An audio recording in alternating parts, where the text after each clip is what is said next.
মাম্মাম, তুমি কি রান্না করবে আজকে?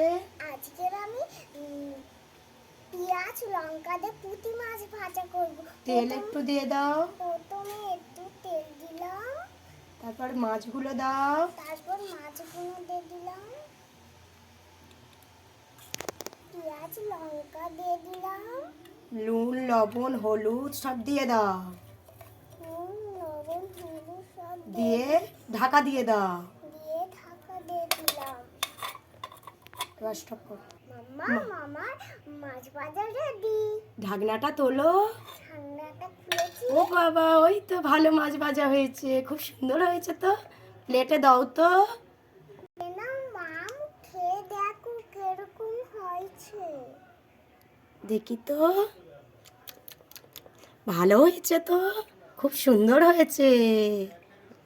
আমার চ্যানেলটি সাবস্ক্রাইব করে দিন, লাইক করে লাইক করে চ্যানেলটি সাবস্ক্রাইব করে দিন।